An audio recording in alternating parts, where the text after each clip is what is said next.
Hi guys! Next tutorial natin regarding about naman sa garbage or basura.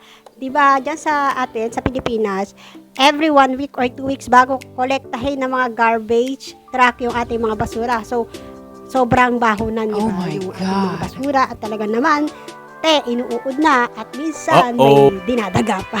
Diba? Kaya dito, sa Korea, iba yung way or rules nila pagdating sa basura. Napakahigpit at hindi naman natin masabing maarte. Ano talaga sila, follow the rules dito pagdating sa basura.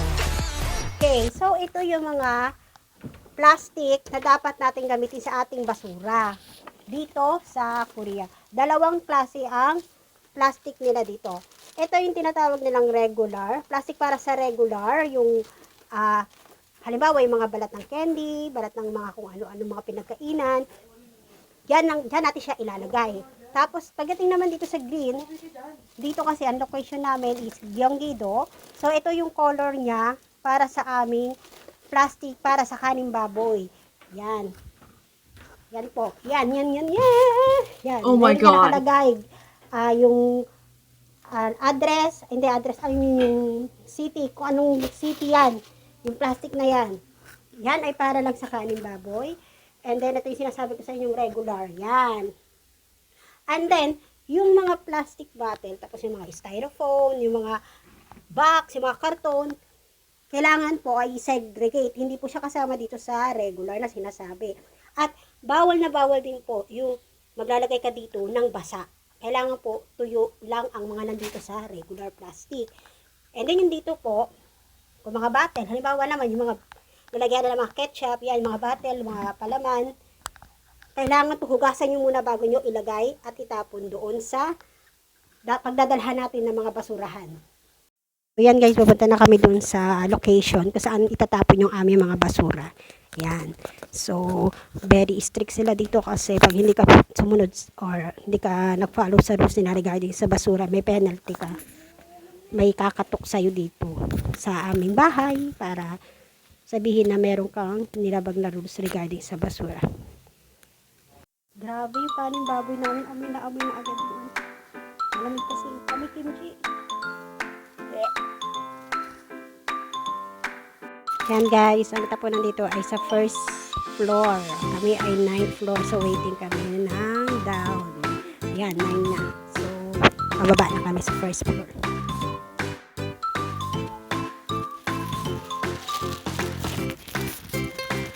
Mga BTS namin, oh.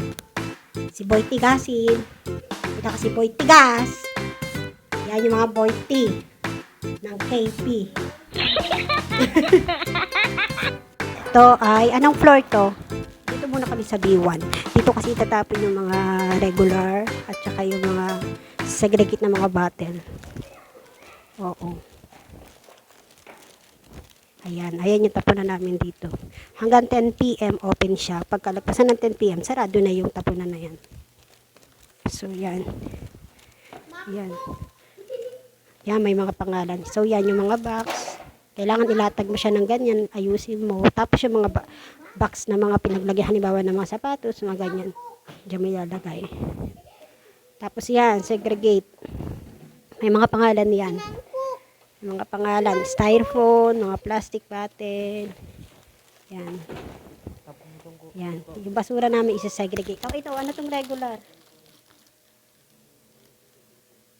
Ayan. Ito naman yung mga babasaging bote. Nandyan din siya. Ayan. Yung kanin baboy. Itong regular. Saan to? Diba? May CCTV siya, oh. So, talaga naman, malalaman kung sino yung, hindi, kung sino yung lumabag sa rules. Meron ako tawag kay mama. Oh, yung regular.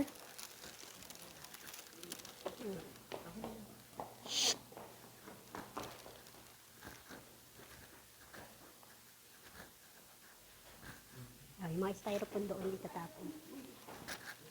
Ito naman, palipat-lipat. Yung regular ba? Yan. Very strict sila dito. Ano nga itong regular? Asawan. Biro mo, meron ditong gas station. Oh. Wow! Papump mo lang sa kotse mo. Ayan. Tapos ito, iba din to, ibang basurahan din to. Ibang basurahan din yan. Siguro yung mga damit. Damit, sapatos, yan.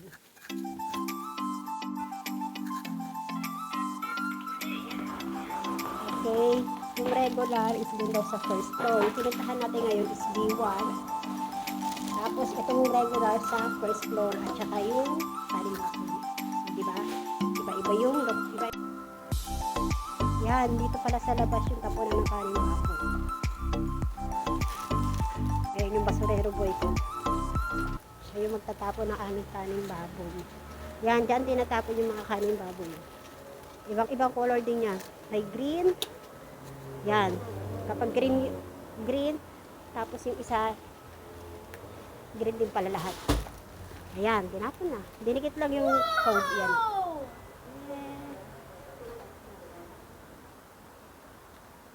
O, diba? Kung saan magsasara. Tapos ito pala regular. Yan, dyan pala tinatapon yung regular. Kung saan na yung magsasara. Diba? Ang galing. Pag yellow, kanin baboy. Pag blue is regular. Niwanan na ako. Dami pa ng yellow. Pag ako dyan sa aking explanation regarding sa basura. Pagdating pala sa mga, halimbawa, furniture, mga itatapon nyo, halimbawa, cabinet, or mga sofa, or mga malalaking gamit, kailangan yan, may babayad ka sa baba, dito sa baba ng aming building. Halimbawa, tatapon mo siya. So, malaki siya, diba? So, may bayad po yun. Hindi po yung katulad dyan sa Pilipinas na pag tinapon mo yung gamit mo, matutuwa pa yung basurero. Kasi, pwede pa nila yung ibenta or mapakinabangan pa nila. Pero dito iba. Kahit naayos pa yung gamit, pagka gusto na nila itapon, sila po ang magbabayad dito ng tax para sa gamit na itatapon nila. Okay, nalaman na natin ang how to live and rules and regulation dito sa Korea regarding sa garbage. So, see you next time and see you next week regarding sa ating how to live here in Korea.